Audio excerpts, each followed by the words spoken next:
Hey guys, the Monk 52 here. Today we're discussing the Iwami. Now, I absolutely love this boat. I am terrifyingly biased because I love the Japanese battleships, especially the high tiers. And I mean, they're all pretty good, honestly, in my opinion. But for example, my most played boat is the Imagi. I love this sort of boat. I love the Nagato too. It was before the Imagi, my most played boat. So it's definitely up there. These are the boats I love. Definitely a lot. And this thing has got a lot to love. It's got a great armor belt. You can see the gun angles are insane. You can actually fire all your guns while completely angled when you're facing bow on and stern on as well. Well, not really like, giving an angle, you know what I mean? But it's incredible gun angles. That's incredible. You've got torpedoes too. Not the best. They're rear facing, which is not the best if you're rushing somebody, but if you're running away from somebody, it's exceptional. And, 15 kilometer range. They're Shimikaze S torps. They do 20k damage, which is a lot. And even for the tier, it's still a lot. And you'll find the best thing about the torpedoes are you can use them for zoning, for finding out your range of the enemy ships, how fast they're going, what direction they're turning, if they're stopping, if they're slowing down. You can just use the indicator for them as well. And again, zoning torps are very handy. Now, this Iwami dukes my salvo here by slowing down. Well played to him, but again, it's not really too big a deal because I'm already ready to fire in 10 more seconds. 22-second reload with accurate guns. Very good. Very, very good. And again, as I said with the angling here, you can angle your gun, you angle your ship completely and fire the entire salvo. So there's no reason to get broadside. Except when repositioning, of course, and firing your torps because they're rear facing. So yeah, I can see our zoning torps meant to zone out Shimikaze actually have a chance of hitting. I don't know if they do, I don't think they do. But it's still, you never know. These torpedoes aren't going to use by anything else. You might as well send them. It's another thing for the Shimikaze to worry about. Now, we were just about to shoot Shimikaze there, but our friendly Shimikaze did lose spot. I think the guy smoked up. These torps looking quite good here, honestly. Now, Iwami did mess up, but we only got punished by 8k, so it's not the best. We're going to probably fire another pot shot because why not? We've got a fast reload. We're going to, keep up that DPM that this battleship has. Pretty fast reload, so you can really, really use that again. Yeah, I think it's a wonderful boat, honestly. I'm really excited to play this more right now, honestly. I'm going to record another video after this, and then I'll be like, back on the Iwami, because I love this boat. It just fits me just to a T. You can see this curve first. We're going to aim upper deck. The penetration is a little bit worse than Izimo. It definitely felt that way when I was doing it, and I confirmed it, hopefully. Hopefully, if it's been confirmed as well. Slightly less than Izimo, but really not by much. And that's really quite good, because Izimo has fairly decent pen. It's surprisingly decent. Now, you're not going to Citadel Yamato is like 18 kilometers unless you're hitting just a Citadel, and it's probably the cheek shots, but you'd be surprised. You can get some really good results here. And then Shimikaze over here, again, 9.4 kilometers. Pretty close, but still, when you're hitting that many, well, there's only 2 there, but still pretty good grouping there. And honestly, I enjoy the accuracy here. Really consistent, really reliable here. It just works. And the Shimikaze, again, we're fully angled here. We're bouncing all those shells, including against Yamato. It's got 50mm deck as well. The only weakness against Yamato is 32mm nose and stern, and a little bit of the upper deck. So yeah, if they're wise enough to shoot the upper deck, then maybe. But you can see we just eliminated that Shimikaze with 5 hits in total over 2 salvos, which is not bad considering Shimikaze is a destroyer at just about 10 kilometers ish. 9 point something. Now, if I was Republic or something, probably guaranteed Citadel the Yamato, but in my opinion Republic is tier 10, sorry, legendary tier, not tier 8, so I don't put it in that category because it's 100% legendary tier boat. You tell me, would you rather pick up Argonia or Republic in a fight? Because I would just pick Republic any day of the week. But yeah, I think they're pretty darn comparable, which shouldn't be the case because Republic is tier 7, tier 8, and Burgoyne's legendary. So yeah, I'm comfortable saying that Republic is tier 10, and the best tier 8 BBs we have right now are Musashi, Prince Ruprecht, and I'm going to say this boat there. It's probably number 3. I can't think of anything else. Maybe the main. I can't really think. They're solid boats. Solid boat. It really is a solid boat. I can't think. The only thing the only battleship in the game that can fire all its guns while angled are, of course, the French, which have the bow facing turrets, and the Arizona. And this is one of the few boats that can actually fire all your guns while completing angles. Those amazing gun angles, and that's really good. You can tank quite a bit. You don't have a turtleback like the Japanese normally do, which is a little bit of a downside, but at the end of the day, the Japanese turtleback isn't that effective anyway. And you can see the gun accuracy, again, it's a little bit under 10, but just on the tip of under 10. And you can see the accuracy is really there. We would have landed a bit more shells. We landed 4 out of 8, by the way. That's 50% accuracy for a battleship. Very, very good. Now, obviously going to turn away here just in case the Shimikaze fired torps on us. It was unlikely, but you never know. You always prepare for the worst, and that way you're never disappointed, you know? And yeah, we're going to push forward here. We're going to try and get some shots to that Musashi because he's giving our team a little bit problems. You can see that battleship just took a massive salvo there, and he's close to death. So we're going to need someone on the Bravo cap to defend our capture point. At least prevent the Musashi from taking it, at least quickly, you know.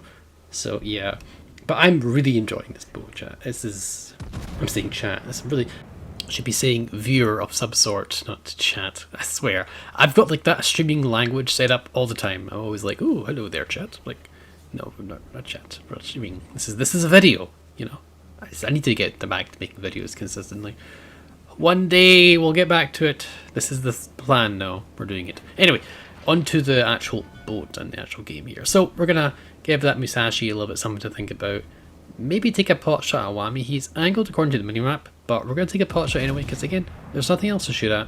And Musashi, he just popped up just after we fired, so we'll turn our guns and start focusing him down. Again, we're going to be angled and see what we can do. 1 over pen. Yeah, it's better than nothing. But yeah, we'll see what we can do about this Musashi. He's a little bit angled, so I don't think we're going to get citadels, but we'll get some nice pens, hopefully. Just any damage, really, we can. He's not too healthy anymore, so just want to get that shot lined up. Now, normally I wouldn't aim that there, but I'm testing out the pens, so I'm taking shots that I didn't think would be possible in this sort of Japanese boat. You can see there's 2 shatters there.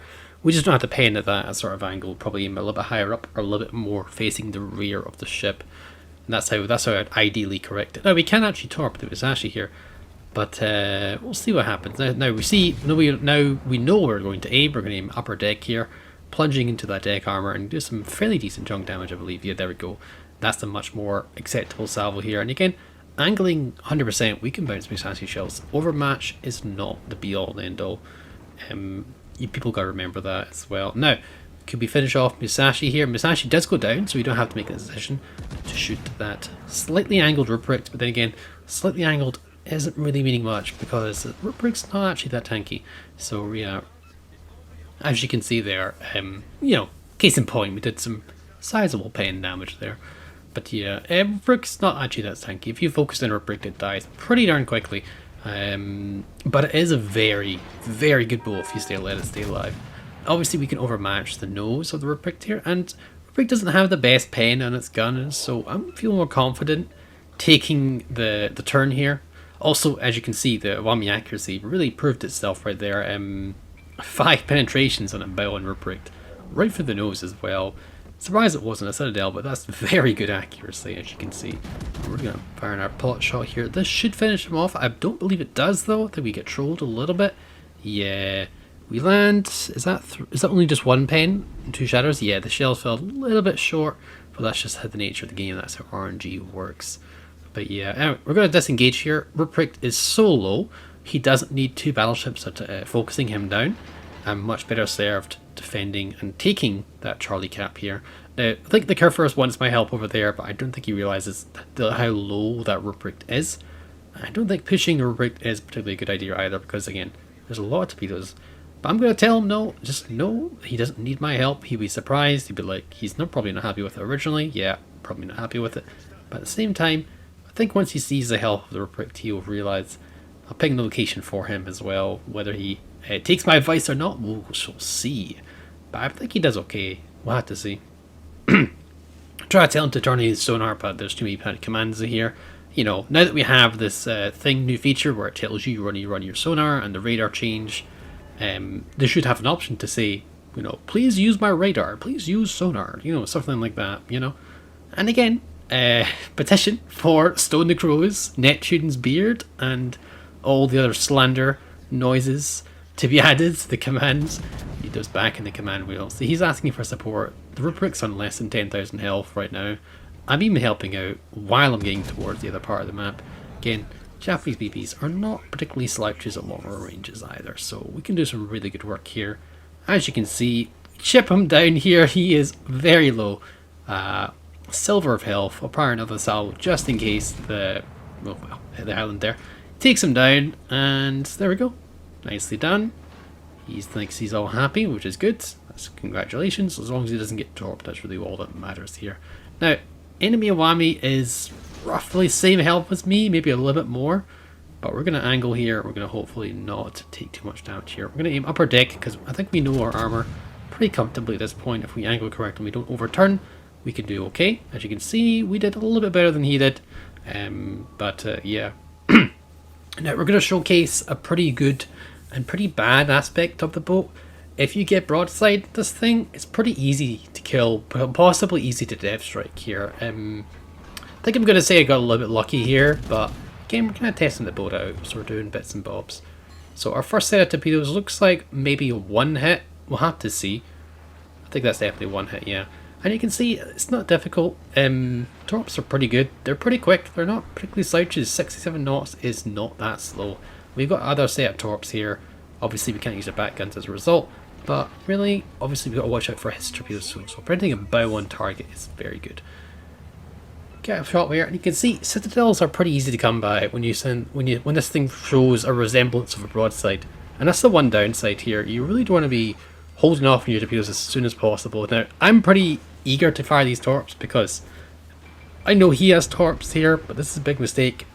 The Iwami's reload is pretty spicy, and that could have been the end of us right there. That was a really nice salvo by him.